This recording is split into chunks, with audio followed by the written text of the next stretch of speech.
नमस्कार। शाम के अखबारों की चर्चा चाय के साथ। आज 11 दिसंबर है और इंदौर में आज ठंड का एक नया रिकॉर्ड कायम हो गया है। मतलब तापमान ऐतिहासिक स्तर पे नीचे आ गया। 62 साल पहले जो तापमान हुआ करता था इंदौर में, पहुंचा था जहाँ पे, वहाँ पर पहुंचा। आपको आश्चर्य होगा कि इंदौर में 1.1 डिग्री तापमान भी रह चुका है। पर ये बात है 1936 की, मतलब आज़ादी की जब पहले की बात है। इसमें नेहरू जी का कोई लेना देना नहीं रहा है। ये केवल आज़ादी के पहले की बात है और ठंड उस समय बहुत ज़बरदस्त पड़ा करती थी, क्योंकि इंदौर हरित क्रांति में भी हुआ करता था। जमाने में 9 लक्खा जैसे जंगल हुआ करते, जहाँ 9 लाख झाड़ हुआ करते थे। तो हम खबरों पर सीधे शुरू करें अपन मनोज जी। जी बिल्कुल। तो हम अग्निमाण से आज शुरू करें। अग्निमाण खबरों में पहले पेज की खबर है, लगभग हर अखबार में खबर है, इसलिए एक एक खबर हमने अखबारों से महत्वपूर्ण उठा ली है। आज तो बहुत ज़्यादा खबरों का दबाव नहीं है। तो 55 से ज़्यादा इंदौर ठंडा है। पारा 4.5 पहुँचा। इतिहास के टॉप 10 सबसे ठंडे उसमें जो है हम शामिल हो गए हैं यहाँ पे। और 1.1 रहा है 1936 में। दूसरा फिर रहा है, इसके बाद हमें 2.4, फिर 3 हर साल अंदर 1983 के बाद में फिर आप आ जाओ 4.3 1961 में रहा है। फिर 4.5 रहा है 1963 में और 4.5 फिर रहा है 1925 में। 4.8 रहा है आज, नहीं 4.8 भी रहा है, ये 1977 में रहा है, सॉरी।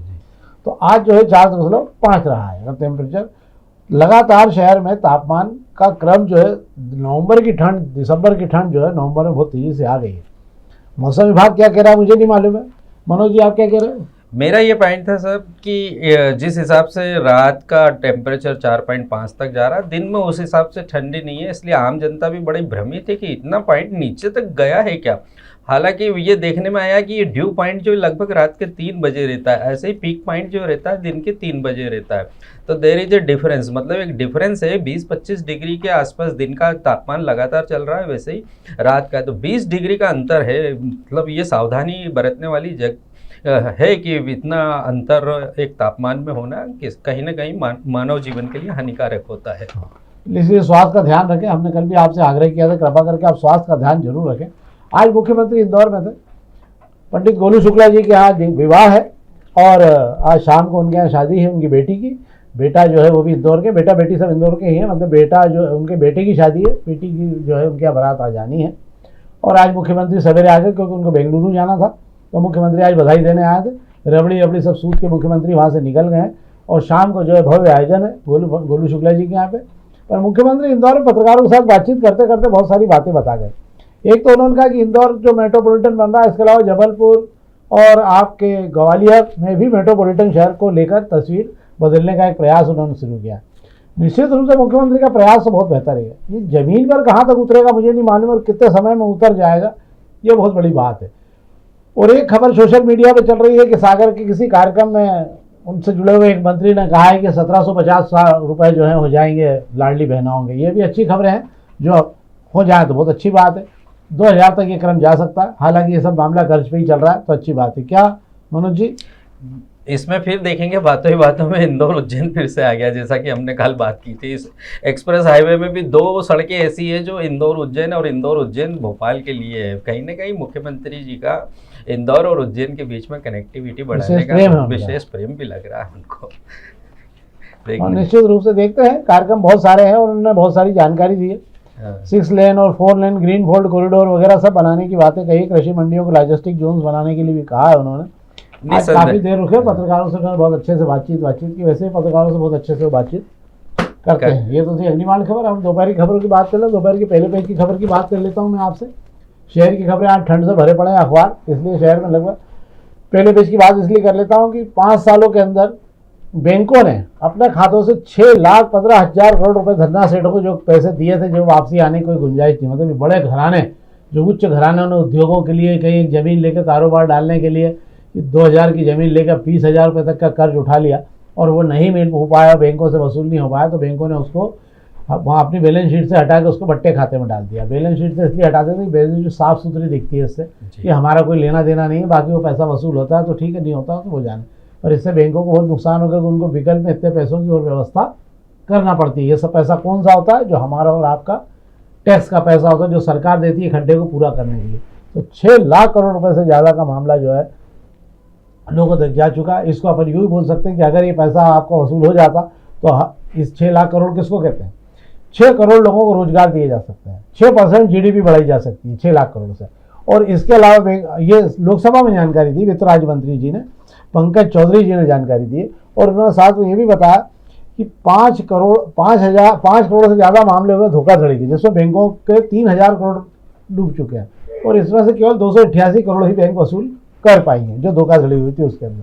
कुल मिला के बैंकों का समय बड़ा गड़बड़ चल रहा है, बैंकों के पास तो पैसा है नहीं, और बैंकों के ये पैसे जो है जो डूबत में जा रहे हैं, ये बैंकों को और हिला हिला के रख दे रहे हैं। तो ये खबर थी जिस पर हमने बात की। इसमें रोचक बात यह है कि 6% इसका वापस ले पाते हैं, 6% हो पा रही, बाकी 94% पैसा इसमें डूब रहा है। एक कॉलम हमारे श्री गौरव चतुर्वेदी जी लिखते हैं, उन्होंने लिखा है कि मंत्री पुत्री जो है नर्मदा परिक्रमा पर निकल रही है, पंचायत मंत्री जो है प्रहलाद पटेल जी की पुत्री निकल रही है, और इधर जो है प्रेमचंद गुड्डू और रीना बोरासी के बीच रिश्ते एक बार फिर सुधरे, क्योंकि उनको अध्यक्ष पद मिलने के बाद में पिता पुत्री का मिलन बहुत दिनों बाद हो गया था। इसके अलावा एक खबर जिस पर हम बात कर लेते हैं, एक बार फिर शहर में ये समस्या उठने लगी है कि जो कचरों के ढेर को, जो कचरे को लेकर खौफ बना रहता था शहर के अंदर, अब वो धीरे धीरे कम होता जा रहा है। कम होने के कारण ये हो रहा है कि तमाम जगहों पर, गलियों में, शहरों में मुख्य मार्गों पर नहीं पर गलियों में, तमाम जगहों पर अब वापस कचरे के ढेर लगातार आपको दिखने लगे हैं, और दिख भी रहे हैं। मोहल्ले के लोग भी परेशान हैं, क्षेत्रों के लोग, कॉलोनियों के लोग भी परेशान हैं।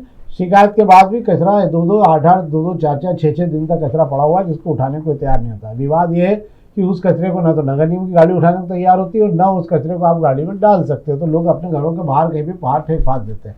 ये एक बड़ी मुसीबत होगी। क्या मनोज जी? बिल्कुल सही कह रहे हैं। या वापस से टेंडेंसी आने लगी है आम जनता में कि जो कचरा गाड़ी में नहीं डाल पा रहे वो अड़ोस पड़ोस में कहीं ना कहीं डाल देते हैं। और सबसे बड़ी बात है कि जो स्वीपर वर्ग है हमारा, वो भी उस कचरे को हाथ नहीं लगाता है, क्योंकि उसमें अधिकांश बिल्डिंग मटेरियल का रहता है, सड़क तोड़ा फोड़ी का रहता है, और ये वही सड़क तोड़ा फोड़ी है जो ड्रेनेज लाइन नगर निगम द्वारा की जाती। तो नगर निगम यहाँ पर खुद इसके लिए जिम्मेदार है, क्योंकि वह सड़क तोड़ के जाती है, बचा हुआ जो बिल्डिंग मटेरियल है वहीं कोने में खसका की जाती है। ऐसे शहर में कई उदाहरण आपको मिलेंगे जहां नगर निगम की लापरवाही से इस प्रकार का कचरा है। यहाँ पर आम जनता ने तो डोर टू डोर कलेक्शन में कचरा डालना शुरू कर दिया। स्वभाव हो गया, बिल्कुल उनका स्वभाव हो गया। लेकिन ये नगर निगम और अन्य जो बड़े बिल्डर हैं ये इस प्रकार के कचरे को फैला रहे हैं, तो निसंदेह इसमें एक प्रशासनिक सख्ती की ज़रूरत है। और मेरा देखना है कि निगम कमिश्नर साहब सवेरे सवेरे निकलने लगे तो उसका रिजल्ट मिलने भी लगा है। और देखते हैं आगे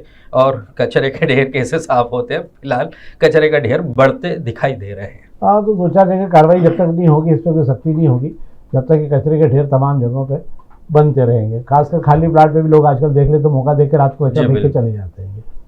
अब हम पत्रिका खबर की बात कर लेना है। पत्रिका खबर में एक खबर है, अच्छी खबर है ये, और ये जानकारी भी होना चाहिए। इंदौर खंडवा ब्रॉडगेज को जो है ग्रीन सिग्नल मिला है। सनावत तक ये प्रोजेक्ट पूरा हो चुका है, मतलब सनावत तक जो लाइन डलना थी ब्रॉडगेज की वो डल चुकी है। कारण ये है सनावत तक कि आपको जान के आश्चर्य होगा कि सनावत तक ट्रैक पर फिर भी उतनी मेहनत नहीं है जितनी सनावत से खंडवा के ट्रैक पर है, क्योंकि कई पहाड़ियाँ हैं जिनमें कर्व करने के लिए आपको जो है सुरंग बनाने के लिए बहुत पैसा चाहिए। और इसके अलावा जो है यहाँ पर पुल बनने हैं, नर्मदा का भी एक पुल बाकी है जिस पर बनने का काम है। तो इसलिए ये सबसे महंगा रेलवे ट्रैक होगा अगर ये बन जाता है इंदौर से खंडवा का। तो सनावत के बाद का काम अब शुरू होने की तैयारी हो गई। कई जगह पर अब 100 करोड़ रुपये रेलवे को मिले हैं, और उसके कारण ये काम में गति आ गई। मार्च 2026 तक इसे पूरा करने का लक्ष्य क्या लग रहा है हो जाएगा ये? देखिए, लक्ष्य की बात तो छोड़े, थोड़ा सा खबर में अंदर आते हैं हम। तो इसके अंदर कटने थे पेड़, है ना, 1.25 लाख के करीब पेड़ कटने थे, और वो कटने हैं महू से लेके और बलवाड़ा के बीच के। मजे की बात देखिए शुक्ला जी कि ये जो पेड़ कटेंगे और इसके बदले में जो पेड़ लगेंगे उसके लिए इंदौर महू के आसपास कहीं जमीन नहीं है, क्योंकि जमीन इस प्रकार से गायब हो चुकी है। अब ये सारे पेड़ झाबुआ में लगेंगे, मतलब हाँ, अब देखिए आपकी इंदौर के आसपास के पेड़ कट रहे हैं और उसके लिए झाबुआ में पेड़ लगाए जाएंगे। रेलवे ने 100 करोड़ रुपया वन विभाग को दिया है, उसके साथ साथ 1.25 लाख पेड़ खुद भी लगाएगा, और वन विभाग भी 5,75,000 लगभग 6 लाख पेड़ लगाएगा।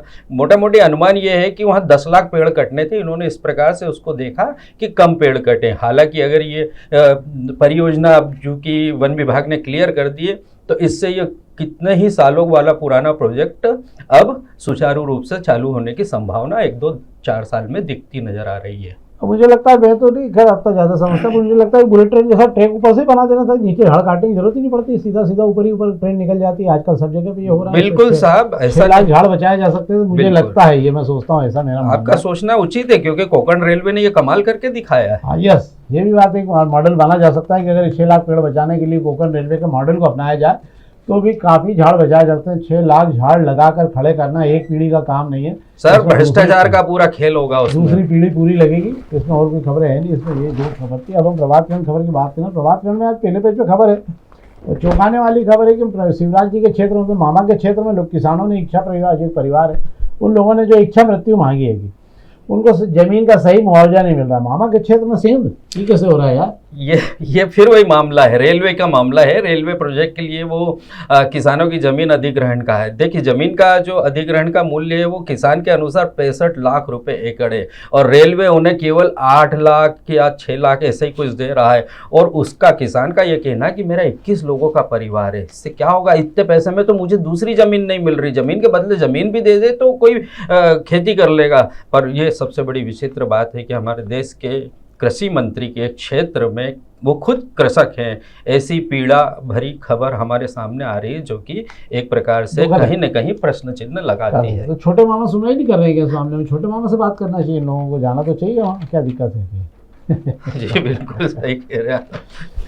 एक खबर और है जिस पर हम बात कर लेते हैं, प्रभात खंड की आखिरी खबर जिस पर हम बात कर लेने।